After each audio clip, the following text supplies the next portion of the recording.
Welcome to the Contractors Revenue Disruptor Podcast, where we teach you to win $1 million contracts. I'm Michael D. Young.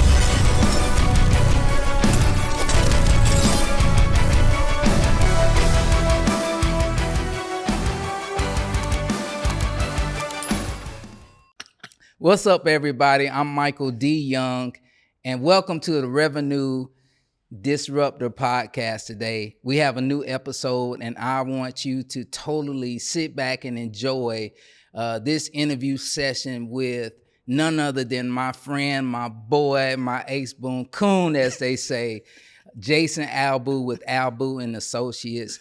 And so we'll get right into the interview. Jason, thank you so much for joining us today. I just want to say, first of all, thank you for being a great person in general, just a great guy all around.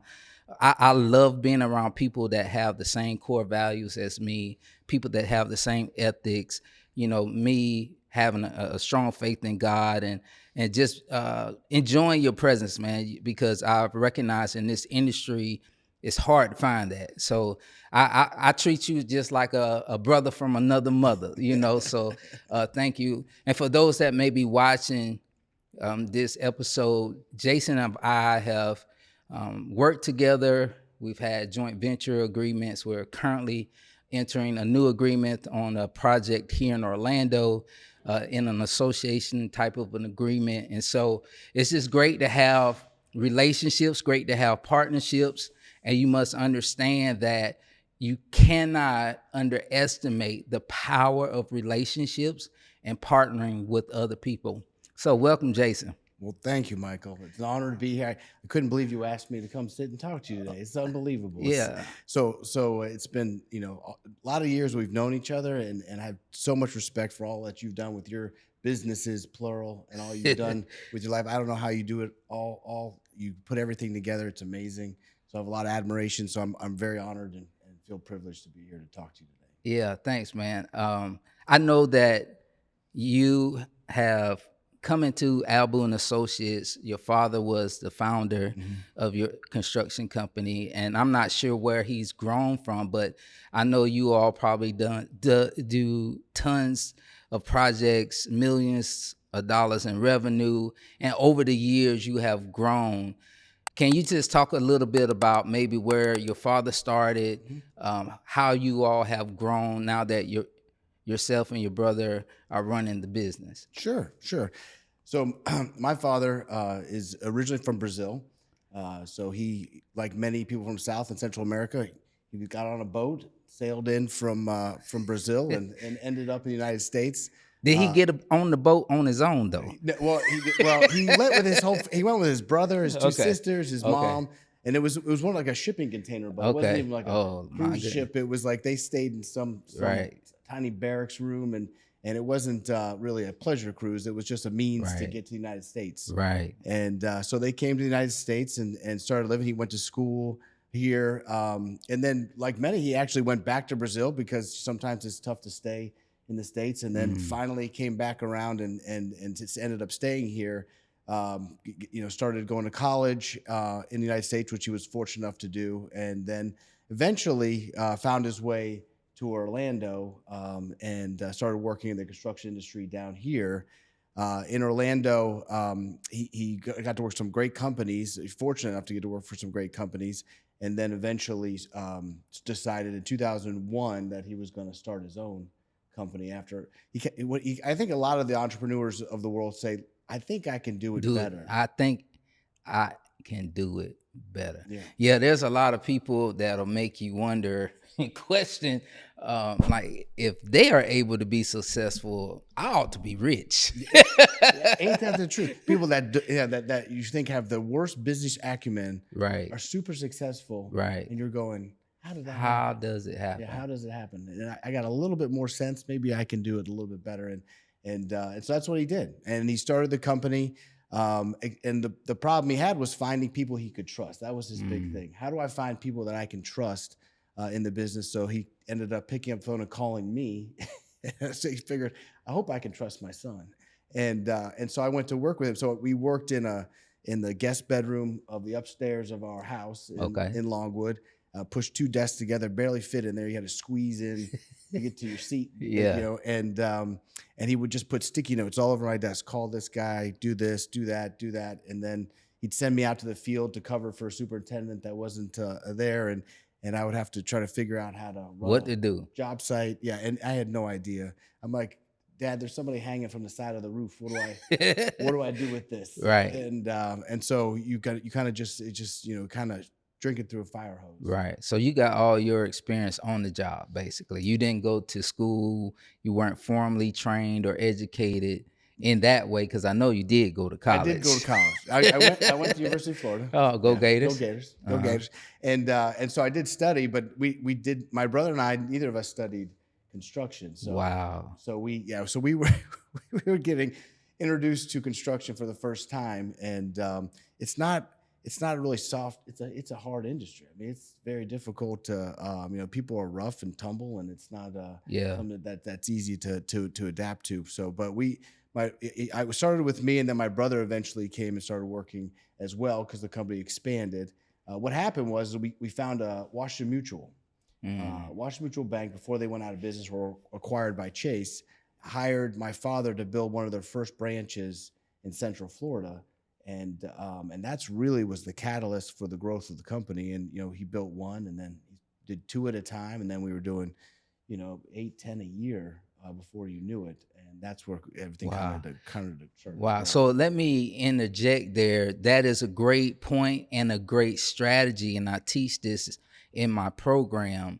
You have to find repeat business. Mm-hmm. You need a client that's going to give you more work over and over again. Number one, you have to be successful in completing the job on time, safely, in budget, all of that. But it's critical. It's imperative if you want to grow, if you want to win $1 million contracts, if you want to have a sustainable business, you need to be able to build backlog enough so you can exhale. You can take a moment to breathe and say, where can I find another client like a Washington Mutual / Chase? Mm-hmm. And so that's a great testament to that learning strategy. Hey, let me find a client that will continually give me project after project after project. And so how you all continue to grow from there? So that was, the great point you made there is our whole business mantra is we want to try to find companies that are putting out a huge workload. They have a bunch of business that they need to roll out throughout the state of Florida, whether it be retail, whether it be office, it could be schools, it could be churches, whatever that brand or whatever that type of business is. We want to jump on that bandwagon because you only have to make that sale once. Then once you're in, then they're just sending you bids, or they're just negotiating deals with you. So we started, for 20 plus years, we built, over 100 branches for Chase Washington Mutual throughout the state of Florida. From that, we also met a bunch of retail developers that were doing shopping centers. So we started to build shopping centers. Other retailers saw us with our signs on our job sites and said, hey, can you look at this project? So we started working with PNC. We started working with Wells Fargo, a lot of different brands, Fairwinds Credit Union, a lot of different brands had started to ask us to look at their branches, to their operation centers. And then it parlayed to other, Target's been a huge customer of ours. We did over 15 Target renovations this year in the state of Florida. This year? Wow. How much revenue that generated roughly? That just the Target program alone would be somewhere between $20 to $30 million. Wow. Yeah. One client generate $20 to $30 million. So that's interesting. Another point that you made, I think, is important to focus in on just a little bit more in depthly. Not only did you work in the banking industry, capture one client, but then you replicated that same model by utilizing the resume you had built with Washington Mutual. Hey, I was able to do it for this bank. Surely I can do your bank. right? And so you continue to build your clientele base based on the type of work that you have. And I think that's very important for anyone that's looking to grow their business to understand you want to continue to expand by replicating in that industry. And then I think you said you all then begin to spread out into more retail work, right? Which is still similar to banking. It's not identical, but similar. Then you expand it to market. You expand it to a different market that was similar, but you were able to utilize your resume to say, hey, we did this before, we can do this for you. And I think that speaks volume. And I encourage people in our program to produce what we call project sheets, put some project sheets together to demonstrate to the client, we did this work for other people. Because Jason, like myself, both of us have worked for Disney and some of the other entertainment companies here locally. And I don't know what it is. When you say you've done work for Disney, it's like a whole nother level of respect people have for you. And they're like, okay, come on in. That's right. It's true. So talk about that a little bit more. So, Disney and Universal are just renowned for being, very challenging clients. And it's just because the type of work they have is so different than maybe your average project that you'll be doing. You're not just putting a block building in place. We had the opportunity to renovate one of the rides. And so that type of construction is extremely challenging, in that you have to think outside the box. You have to think of solutions that are maybe not normal for an average project that you would do. So I think they see that. Plus, you're dealing with a ton of safety. You're dealing with a ton of different people that are contracts and insurances and bonding and all these other levels of construction that maybe your average run-of-the-mill project might not require. So they say, oh, you did work that, then you're working at this level. We know you're working at a sophisticated level. And so it is a pass where you say, we did Disney Universal. So, we pretty much can, and on top of it, OCPS, you did Disney Universal OCPS, you should pretty much build for anybody in the world. Right, exactly. So I don't know if you can do this off the top of your head, but how many markets are you all currently in? I know you're in K through 12 entertainment, retail. Are there some other markets you all are in? Yeah, office. We do office, healthcare. Okay. We have light industrial. And then religious. We do some churches. and run things like that. And we pretty much, as long as it is not a place where people live, we won't do single family homes, townhomes, apartments, but any type of commercial work outside of that. A lot of concrete, steel. Right. That type similar type of scope. Yeah. As I talked about earlier, building your resume. When you build your resume, you want to highlight similar scope, and that strategy helps you cross over industries, because you can say, well, maybe I've been in retail, I've been in the banks. However, I can do a school, and maybe you start off with a back of house school, or maybe you start off with a renovation that has the identical scopes. You don't normally just start off saying, I'm changing out a air cooled chiller or water cooled chiller. Like, we did our first joint venture together on Odyssey Middle School. How much was that? About $6? Was it $6 million? It was over. It was about 6.5. 7. Yeah. Yep. We're about to have it all finished. Yeah. So I want to segue into that conversation, because I want people to understand the value of joint ventures. I know, I don't remember who approached who first as far as doing. Well, I think we were looking for your help, because you were the king of school construction. That was your world, and everybody was just trying to figure out, how does he do it so well, and how is he so so good with because it's a difficult type of project. It's the contract, the amount of layers of management they have in place, and then the plans and specs are voluminous. It's just huge documents. And so, but you had it figured out, and you kind of knew the angle to take, how to be successful, what was needed, and everybody at that group I mean, I feel like they threw rose petals out when Oh you my God. walked I don't because know they were about like, that. because they were like, this is the king of schools. Mhm. And so we said we need to talk to Michael about how we can, if he'll have us work with him. This guy. And so I think we came and knocked on your door because I said I was saying is that we have a lot of great skilled superintendents, project managers, but our resume on the school side wasn't nearly as strong as your resume. And I said we can but as a team, as a joint, our association team or joint, we actually did a full joint venture on that. Correct. That we could really turn some heads. And I honestly think that because you had a similar experience with a project that was similar in scope and the way that you handled that presentation, it just blew the socks off the reviewers. We would have never had that opportunity without you locking in that presentation. You had every answer for every question.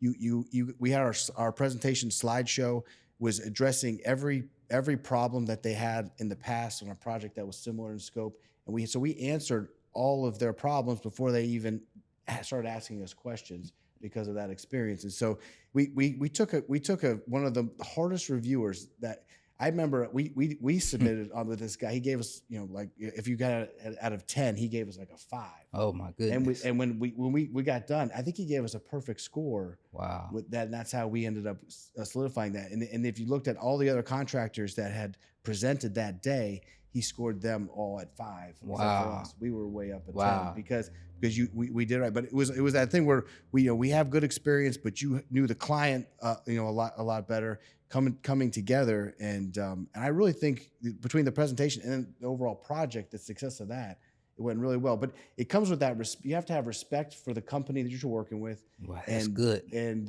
you have to place some trust and faith in that company. And that's what I felt from day one. We just had that relationship where we were going to talk straight to each other. Right. At no point did I feel like you were trying to do anything that was shady behind your back. Because you get that kind of tingle in your stomach when people act that when you're kind of like, I don't know about this guy. But not listen to your gut, as they say. Yeah. I don't know that my gut speaks as big as it is. It's probably loud, but people say listen to your gut. I just say listen to the Lord because He speaks to all of us. And I appreciate that. I think that is why our relationship has standard trials of working for that client, standard just the different things we go through, the audit period that was crazy. So you keyed in on some major things if you ever decide to utilize a joint venture, and there are benefits. I wanted to touch on that before we change segments, but I want to hone in on a couple points you made. Trust, similar core values. If you don't have those two things, the joint venture won't work. So instantly when you identify someone potentially that will give you some leverage on a project, meaning maybe they don't have everything to get the job on their own, or you don't have everything to get the job on your own, but your combined efforts will help you to get the job. And that's what's more important. And sometimes people will try to weigh, well, I'm bringing more of this to the table and you're not bringing, the same thing. Well, I shouldn't bring the same thing because that's not helping the team. So where you're weak, hopefully I'm strong and we're able to fill those gaps so we're stronger together. So I would tell anyone, when you're looking for someone to joint venture, first of all, your motive should be pure, that you're not trying to get over, that you're trustworthy, you're being transparent, you're communicating, and that you have similar core values, because if you don't, it's just like a married couple. Like it just won't work. That's any partnership. It just won't work. And so thank you for that. I appreciate the relationship, and I appreciate all that you all have done to make things easy. That's a whole nother story. So are there two resonating benefits from a joint venture that you can think of, other than having access to the project or to a client that maybe you were challenged with getting into? Well, there's a lot of really great things that come along with joint venture.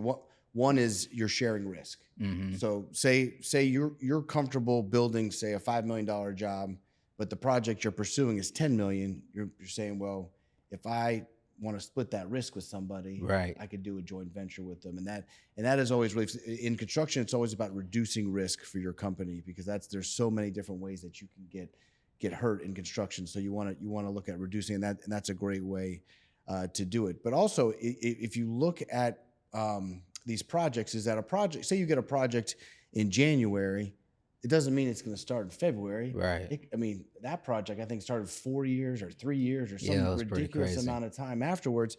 And so you don't know what you're going to have going on at that time. When they say, all right, it's time for you to go, are you going to have staff or resources available? And maybe I don't, and maybe you do. And so then we can lean on you to get that job going, and maybe eventually I can then bring staff in, or vice versa. And so it's having those shared resources that's a huge benefit when you're worried about making sure that you keep all your guys busy, but you're not taking on too much or too little work. It's a huge balancing act, and with a joint venture, it takes a lot of that stress off because you have an extra set of resources that you can lean into. Awesome. So thank you for that, Jason.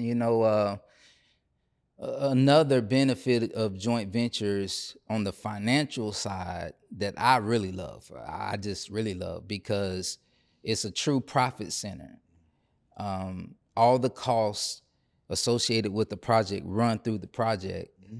And so the profits, that when they're dispersed, go directly to the owners of the JV, which is normally your individual company. So that enhances your company's bottom line without any associated costs.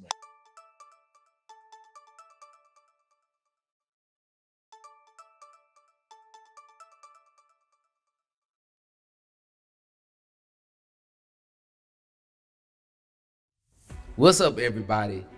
If you are a construction contractor and you're looking to win $1 million contracts, grow and scale your business, I help contractors win $1 million contracts so they can make more money working fewer projects with less employees. And we do this through my mentorship program. In my mentorship program, we have bi-monthly group coaching, we have CEO groups, we provide you an online course, and we teach you the strategies you need in order to scale your business, and we help implement the systems you need on the back end to support your growth. Because number one, you definitely need the resume, the resources, and the relationships to scale your business. Then we've recently added a mentor protege program with major corporations. This is huge because number one, it allows you to learn how other major corporations desire their projects to be run, so you understand their expectations. You're learning, growing, and developing relationships with major corporations, which always leads to more business opportunities. I want to tell you, no one else is doing this in the industry, and you've come to the right place if you are looking to truly grow and scale your business. I've done it over and over again. I've won multiple awards for scaling a construction company, and I want to show you everything that I did to do it. So if you're looking to scale, grow your business, win $1 million contracts, sign up right now for my free training. It's very simple. It'll be on the screen, and we'll see you soon. God bless.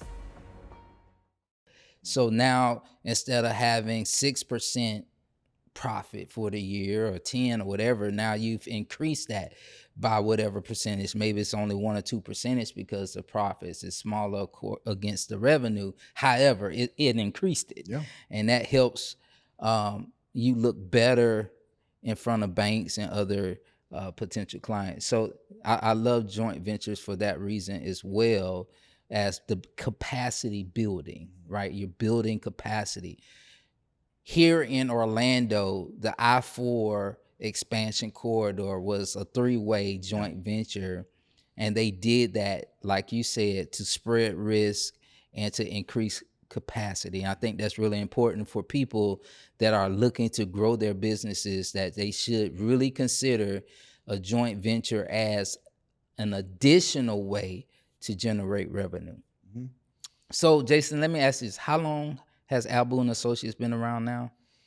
So Albu and Associates, 2001 was really the kickoff of the general contracting world. My dad was doing a little consulting in 94, so you can Okay. even go back further, but 2001 is Okay. So over 20 years. over 20 years. Mhm. And you say you all started in the upstairs room and Right. you've grown, right? You're doing multiple millions of dollars in revenue at this point.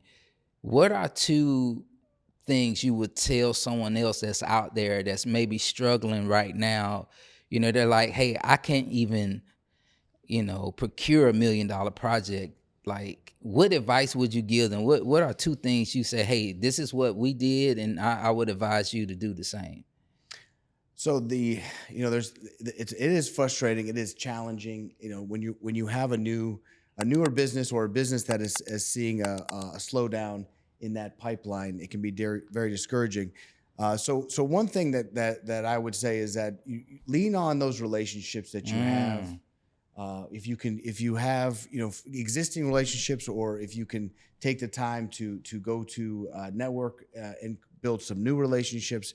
But you have a circle of influence that you're in that you can then start talking around. You never know where that next deal is going to come from. Sometimes if you go to an industry event thinking there'll be a lot of deals there's nothing, and then you go to a nonprofit fundraiser and you bump into somebody that needs to build 4 McDonald's, and you're going, well, that worked out well, and Right. they lean into you. You just don't know where that next deal is going to come from, and that also it could come from even a competitor. When I use the word competitor, somebody that does similar work than you, but they might not be somebody you're bidding against every day, but you might have, right now we'll go to our friends in the industry and they'll say, I don't have the capacity to do this, or this is just a little bit outside of the type of work that I'm comfortable doing.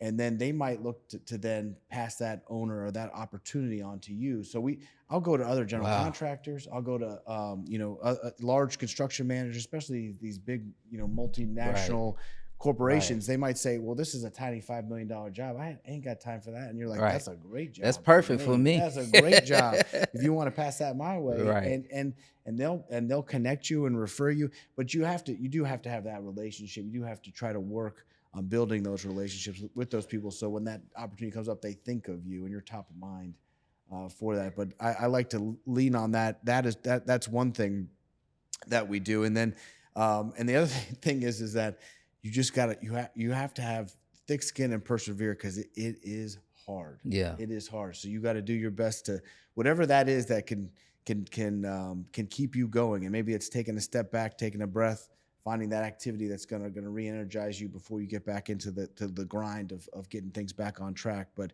it's not up and to the right all the time, right? Which is the right that way. It's gonna be ups and downs, and you got to be able to pick yourself back up and go. And sometimes the downs last a lot longer than the ups, and it's not easy. I mean, we had a year we lost a ton of money, and I didn't know if the company would still be in business after that year. And but sure enough, we just stuck with our core values. We did with the blocking and tackling that we had to do, and we climbed slowly out of that terrible financial world we were in, and came back on top. And now we're probably financially in the best place we've ever been in our lives. But it's not all up until you have to have some tenacity, some willpower, stick to itness, as they call it. Exactly. So if you were to drop a gem, that's what they call it now, Jason. If you were to drop a gem on how to recover from having your worst loss ever, like, yeah.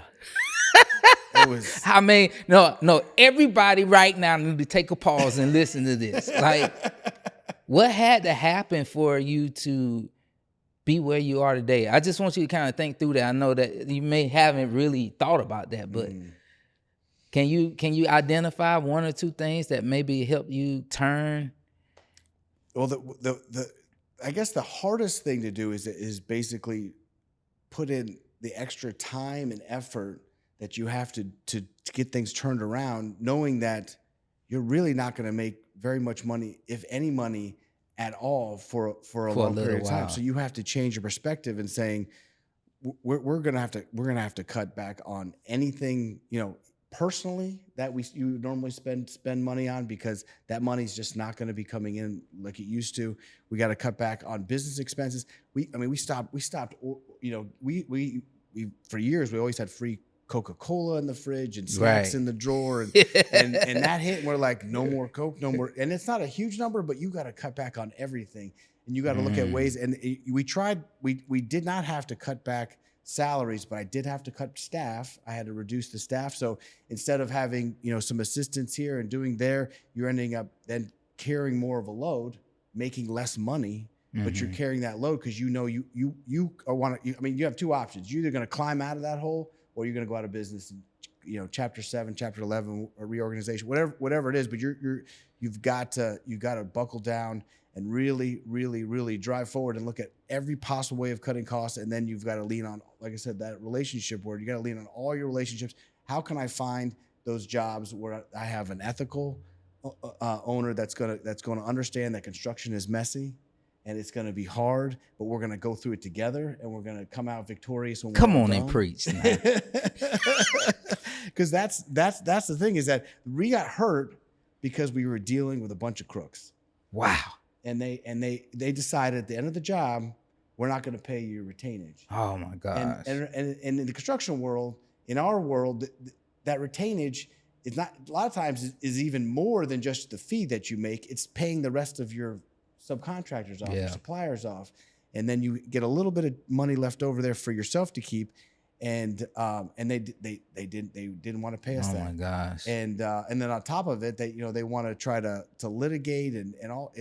It's a terrible, just a nightmare. And then you got other people that say, look you right dead in the face and say, I want you to do that change order. You say it's going to be, $150,000 or $10,000 or whatever it is, approved verbally, not on paper. And then you get them the change order that afternoon. They say, I ain't paying for this. And you just did all that work. Right. You paid that subcontractor to do that work, and then they don't pay you. So we saw this happen on a handful of jobs over 1 year, and it just crippled us. So we just retracted into a much smaller, much sleeker organization. And then we just drove forward and just, we fired the bad clients. Right. We kept working with the good clients, and we tried to find more of those good clients, and we slowly built. But I'll tell you what, there's probably 3-4 years where, as an owner of a company, I was probably making less than some of the other highly paid personnel of the company. Man, you're dropping so many gems, Jason. Like,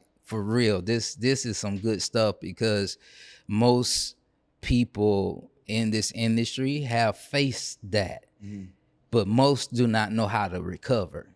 And I think you've given us some ways to look at it and how we have to scale back and maybe make adjustments and find good clients. And that's part of my strategy. Like, part of my mentorship program, I'm teaching people, listen, as much as I want to be your friend, this is a business. And if you're not going to pay me, I no longer need to do business with you. That's it. And so I love the point that you brought up about the change orders, because literally I have a client that's in that same situation, been there, done that. Same client that I dealt with in the past, proceeded to do work based on direction. Verbal. I had mine at least in emails. Client still rejected the emails.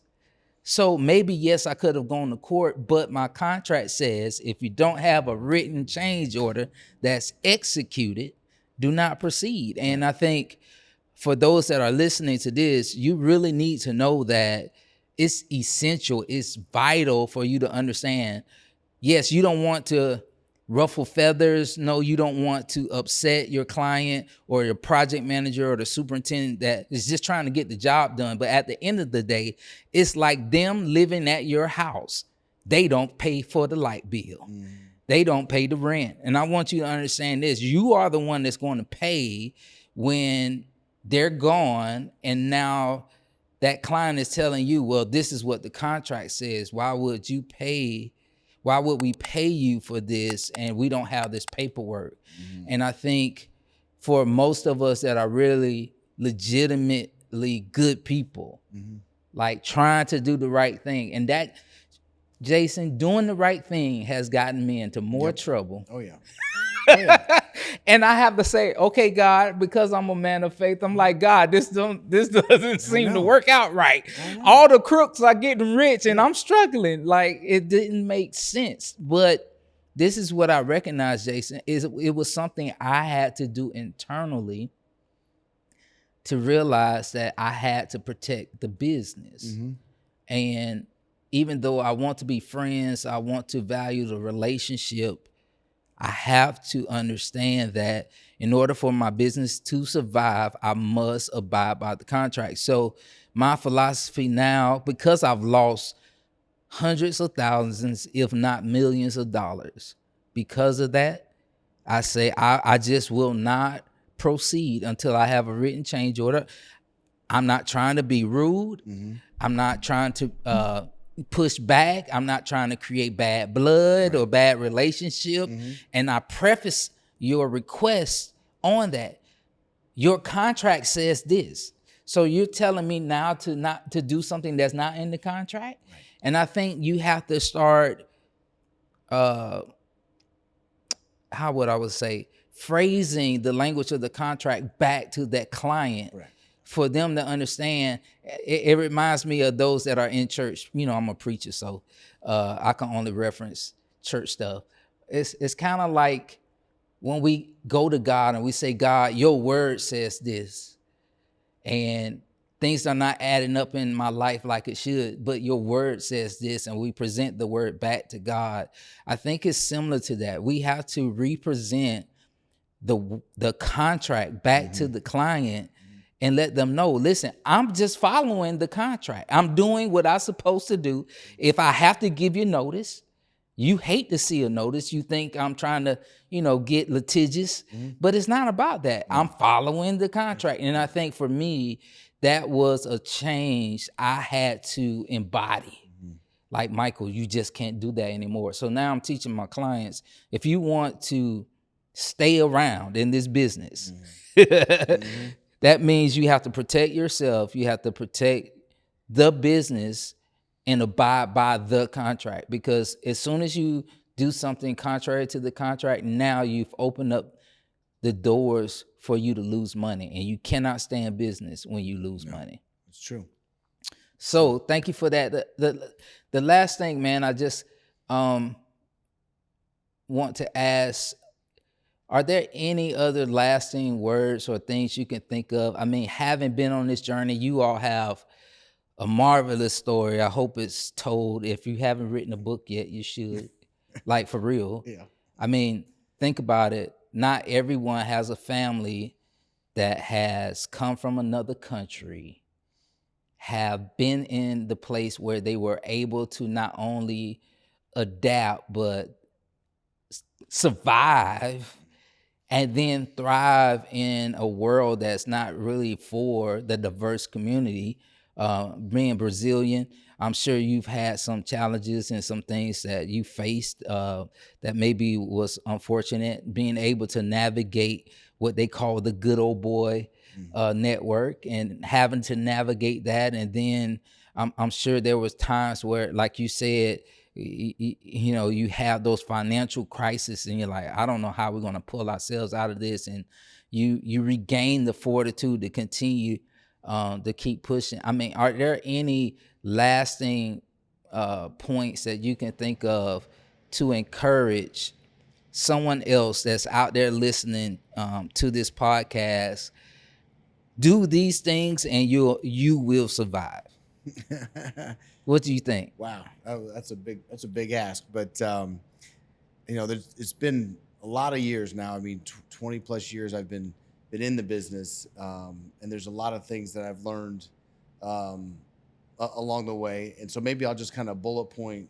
Sure, that's perfect. Some quick things that have helped us, like you said, persevere and be able to stay in business as long as we have. One thing is make sure that you're always asking for your money. Okay. People are afraid to ask for money. You earn that money. Ask for it. Ask for it, because you can't have your receivables go too long and stay in business. And make sure that you're billing for your work. Yeah. People that are underbilled on their jobs can't cash flow a company. You either have That's to be good. if you can be a little overbilled, not too much, but a little overbilled, that'll help you cash flow your company. Yeah. Another thing, if you have the opportunity to work with new clients, be careful about taking on too much work too quickly. Yeah. How do you know if you're taking on too much work? We just made it a rule. We made it a rule. We'll do one project for a new client at a time, because we had a time when we got asked to do 6 projects for a client. For a new client? New client. Woo. The value of those projects was probably close to 15, maybe 20, between 15 and $20 million for that client. And they wanted to give us all those jobs all at once. And we said, we have an office in Central Florida and one in South Florida, Pompano Beach. So we was split between those 2 offices. So we had the firepower to do all those jobs at once. But and everything they said when we talked to them in the interview was great. But when the rubber met the road, when we got into those jobs, we realized that they were going to do everything they could to make us suffer through those jobs. They're not going to approve legitimately, scope increasing change orders. They're not going to be there to help with extended general conditions when the building department puts the project on hold because of something the owner did. So there were so many red flags and things that had happened, and then there was so much exposure. Luckily, we managed through it. We did okay, but we didn't make any money. We worked the heck out of it. So now it's one job is what we're trying to do to minimize, maximize the way that we are minimize the risk that we're taking on for these projects. I think the final thing I wanted to touch on real quick on my list of bullet points is that in construction, whatever can go wrong will go wrong. And so you need to be able to pick yourself back up. You're going to get knocked down. You're going to have projects that are going to be losers. You're going to have, employees that are going to that'll cheat you. You're going to have clients that'll cheat. You're going to experience all kinds of things that are going to confuse you and say, how do these people sleep at night? Right. How do they go home and kiss their husbands or wives at night?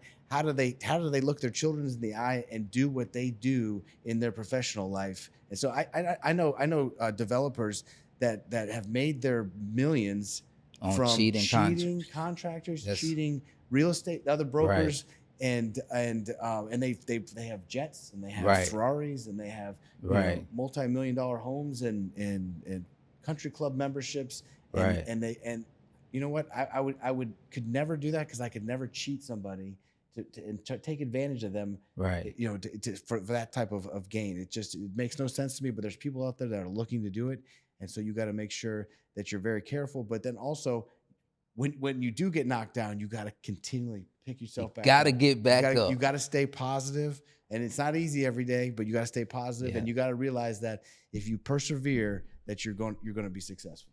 That's awesome. Listen, Jason, man, I cannot thank you enough for all the gems. I feel like we're at some mountain somewhere, because there's so many gems that you provided for us on today's broadcast. And I'm so happy that you accepted the invitation. I'm so grateful for our relationship. I'm so grateful that really, and I'll just say it, God has blessed your business to be able to last over 20 some years, doing so much work throughout the entire state. That's truly a blessing, because not everyone is able to do that. And that is my desire, is to help other contractors disrupt their stagnated revenue so they can break those revenue barriers and continue to grow as much as they desire to. I know my strategy now has totally changed. My business model has totally changed. I was trying to grow and expand into other states, and once the pandemic happened, I said, it's just not worth the amount of stress. And I said, what I will do is something similar I've seen a family-owned construction business do here in Central Florida.